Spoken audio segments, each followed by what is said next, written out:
Yep. 5 seconds, okay. Hello, welcome to CGTN's various social media platforms. This is Guy Henderson reporting from the Swedish capital, Stockholm, on election day here. The polls opened a few hours ago. We are now going to walk you through one of the sort of busier polling stations in the Swedish capital. It is at the Katarina Södra, and there is several districts who all come here to vote, sort of post their various votes. The very first thing I wanted to just point out to you is something quite distinct, I thought, about the Swedish electoral system. We've covered quite a few elections across Europe in different parts of the world. Quite often you find that there are serious restrictions on any party presence outside the voting station as soon as the polls open. Campaigning is supposed to end 24 hours beyond the vote. So it was quite a surprise when we turned up this morning to find a queue, a line of party representatives with their party colours sort of across their chest. And so I think we're just going to quickly walk over to them and find out why they're here, why they're allowed to be here. Gentlemen, who can I ask a quick question to? Go for it. I think I'm right in saying it's not that usual during a vote that you would have party colours outside the voting station. What's your role here? On every general election we come out, it's the last day of the campaign. Well, actually yesterday was the last day of the campaign. Now we're just sort of mere subjects of democracy. So we're actually not allowed to campaign outside the booths. We're just here to show our support, give the voters their pamphlets and be visible in the face of democracy. Okay. So what happens if a voter comes in and they want to find out a bit more information about the party they vote for? Yeah. So they come up to one of you and they say, what do you stand for? What's your response? Well, we have to respectfully decline their question and just sort of inform them that we can't talk about politics outside the election booths. Okay, but hopefully they will have been well informed before the polling. We hope so. Yeah. Our legs are. I think all our legs are burning from a hard month's work. So, yes. Okay. I think we've done our part. So it's been a hard month's work. You've been actively part of the campaign as well for your party. I think we all have. It's been a very interesting month. And normally the Swedish election takes place in the end of September. So we actually had some decent weather as well. It gets a lot colder in the end of September. I'm told that can make a difference sometimes to the turnout as well. It can make a difference. Like when it's raining, you see a decrease in the turnout. So we're hoping for a big turnout. It's an interesting year historically in Swedish politics as well. So I think we're all looking forward to the results this evening. And that's where you have to be careful what you say with the polls open now, right? Absolutely. Okay, thank you very much for your time. I might just ask one more question as we go down here. Live on TV, so don't use any swear words. Just one question, I suppose, and I think you heard me ask this earlier as well. No Sweden Democrats here. Sweden Democrats, for viewers who don't know, that's the far-right, populist right party which is threatening to kind of upset the political establishment here. Any particular reason they haven't showed up to help out here? I have no clue actually. I guess they're not prioritizing this area because this is Södermalm, this is like left liberal area. So I guess they're not just there in their priority. Okay. Yeah. And your party is? From the Liberals. The Liberals? Yes. And you're not allowed to say at this stage what they stand for? No, I'm not. Okay, fine. But you're also here then to hand out the ballots and just to be visible. It's kind of a service to the ones going to vote here. Yes. Okay. All right. Thank you very much. Thank you. All right. Okay, so that's one thing that seems to be fairly distinct about the Swedish electoral process compared to others.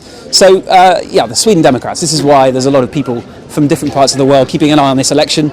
There's been this pattern of across Europe in recent years, of course, of right-wing populist parties sort of challenging the status quo. The Sweden Democrats are a party that entered Parliament at the national level for the first time in 2010, doubled the number of seats that they had by 2014, and there is a certain expectation that they might just do the same again.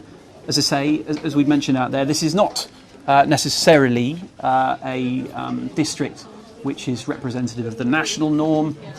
As the lady out there had mentioned, the Sweden Democrat representative not turning up to what is quite a sort of cosmopolitan, sort of liberal, affluent area. So that is perhaps the reason that there was no Sweden Democrat representative here. Now, so a voter turns up, they have their voting representative who would then hand out their voting card, sort of invite them in to the voting booth, point them in the right direction. You then walk into what is, I think, a school building when it's not a voting station, and you'll see a lot of people here right from 8 a.m. when we first arrived. In contrast, I would say, to quite a few other European elections we've covered recently, a lot of people straight in the door. So, not a sort of slow trickle, but straight away, steady, consistent flow of people coming in.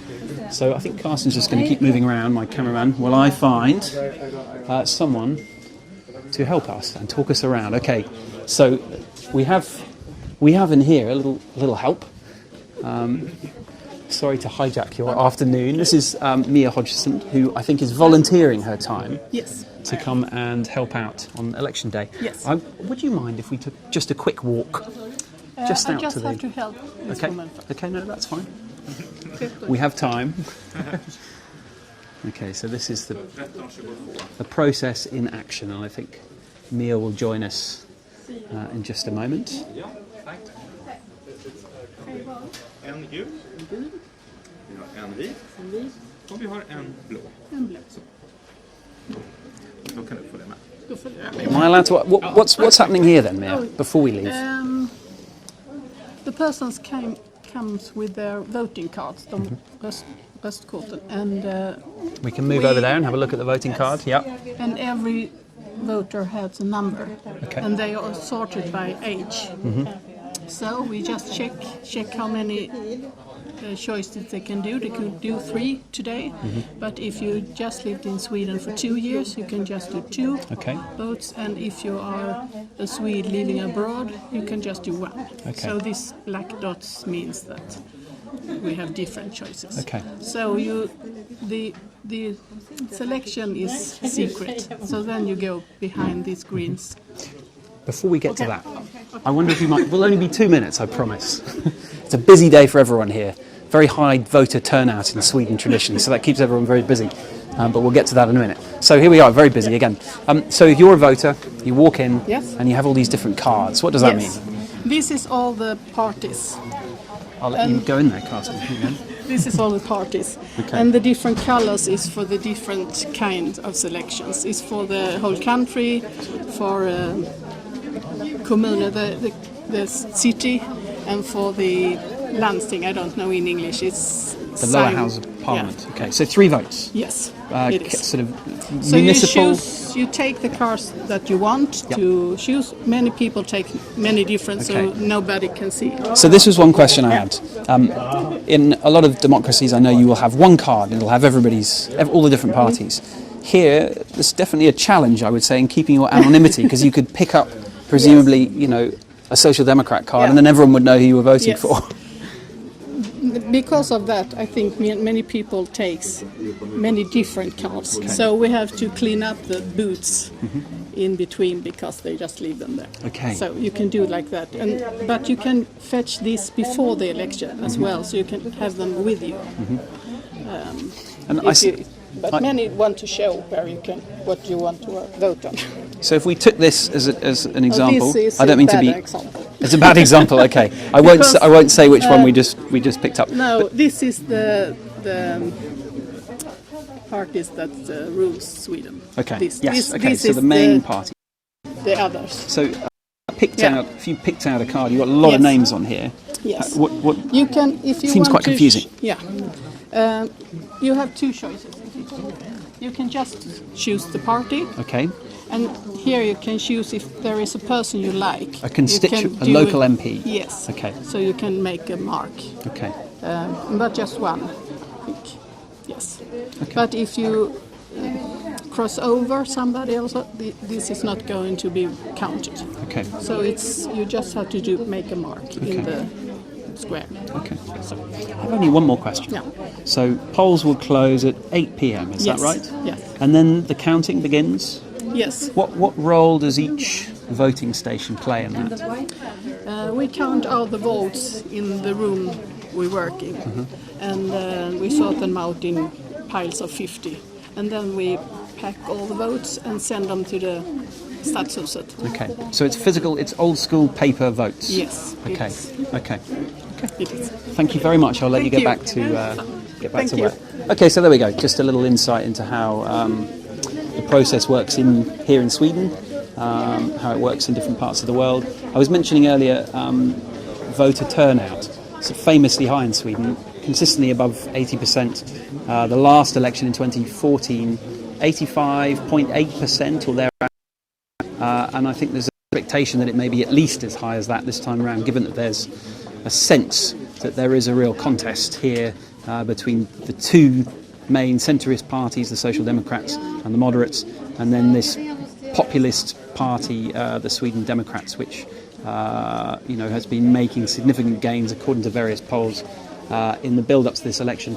We don't know whether the sunshine will help turnout, what that might do to who gains from higher turnout. The other thing that I'm told makes a significant difference here in Sweden in keeping the voter turnout so high are various measures, including people allowed to vote early. If they vote early and then change their mind, they can then come here to the voting station and cast a second vote that might be different and will automatically annul that earlier vote. And also that people have, there is an automatic registration process here, so you don't have to go through an arduous amount of paperwork each time you want to vote. You just automatically get kept on the voters' roll. So we'll just continue to walk around here for a while. Just really noticeably busy. I think what we'll do next, Carsten, is just talk to a few voters as they leave, or maybe even as they're arriving over here. I'm going to just corner some people. Excuse you, madam. Yeah? You're live on TV. I don't know if you speak English. A little. A little? Yeah. Do you mind if I just quickly ask Yeah. you, is this the most important election you have voted in? Yes, I think I'm 70. Okay. The most important I think one? so, yeah. Why? Because the country is so, what to say, it's not stable, but it's also really like each other, how they think. But you have to think, what did they say? Yeah? Okay. So I decided. You decided. Do you vote in every election? Yeah, You do? yeah. Okay. I have. But this is the most important one, you think? I think so. Okay. Yeah. All right. Thank you. Thank you. I might just ask you, madam, as well. Most important vote you've ever voted in, do you think? It's my first vote in Sweden, actually. I can vote only in the local elections. Okay. Okay, so you're not originally from Sweden? No, I'm not. Okay. But I think it's very important. I always voted in my homeland, and Okay. I definitely want to vote here. Okay. Where are you from originally? I'm from Poland, from Warsaw. Okay. Okay. So do you think the sort of current political debate here has an implication for someone like you? Well, I was Someone from Poland? Yeah, I was very surprised because I learned Swedish, so I tried to watch all the debates, and it was quite astonishing for me that so many people are willing to vote far right and far left, which I find equally scary as someone from Poland who was born under communism and lived under communism. Okay, yeah. I mean, I suppose there is a bit of a pattern at the moment, including in places like Poland. Yeah, I think it's people currently in Europe, it's very polarized and very goes towards extremes. Yeah. So I think it's very important to vote for democracy, for freedom. Thank you very much indeed. You're welcome. Okay, so there we go. Views of just a few voters about why they think this election is particularly important. Before we end up, I'll just sort of give you a wrap of how things will play out from here. The polls will close at 8 p.m. Carsten, you're more than welcome just to move around, see people casting their votes as we move towards the wrap-up. So at the national level, let's just go through that. 349 seats in the Riksdag, which is the Swedish parliament. To get an outright majority, any single party, we need to get 175 seats to be able to govern on their own with an outright majority.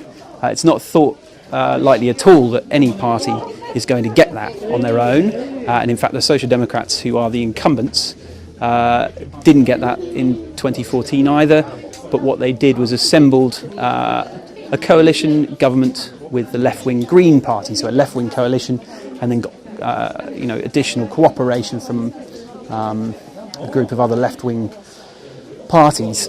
The most I think, in the build-up to this election, one of the most likely outcomes was seen as being a similar setup again, perhaps with the Sweden Democrats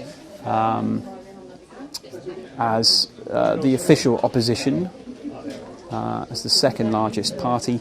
But basically, when the polls close at 8 p.m, the counting, and then we'll have exit polls possibly from about 10 p.m. local time, it is distinctly possible we will not get a clear result at that time. The Constitution of Sweden allows 2 weeks for whoever the biggest party is to try and negotiate and put together a majority that gets them that 175 majority with other parties, and even if they don't, to be able to put together a minority government, which is what we've got in Sweden at the moment. Now, if the Sweden Democrats were to come out on top, the reason they would possibly struggle to be the party that formed that minority government is that all of the other main parties in Sweden have said they will not cooperate with the Sweden Democrats. So even if they doubled their seat numbers from the 2014 election, it seems pretty unlikely they'd realistically be able to form a government. So, just to sort of leave you with a thought, I suppose, this is obviously a time when there are a number of right-wing populist parties across different parts of Europe that are making gains, and there have been debates in each one of those countries about how to handle and how to deal with that sort of political shift. You have places like France and Germany where the far-right National Front, the Alternative for Germany, have done well, have made gains, have got seats in Parliament, but have not been given a place at the top table, if you like. The AfD is now the official opposition in Germany. It does not form part of the government. But you then have Italy, you have Austria, two countries where populist parties now form at least part of the government. And I think one of the questions that a lot of people are asking about the Swedish situation at the moment is how the Swedish political establishment will choose to deal with the Sweden Democrats if they do become the official opposition in Sweden, the second largest. The tradition since they entered the parliament in 2010 was basically to isolate and to refuse to cooperate, and that is what all of the mainstream parties have been saying in the build-up to this vote as well. But if they make really big gains when the polls close here, when we start to get the exit polls, I think there will be a lot of questions about whether that is still the right approach, or whether there should be some move to cooperating with that far-right party. So there we go. We'll leave it at that. This is Guy Henderson reporting for CGTN from a voting station in Stockholm, Sweden.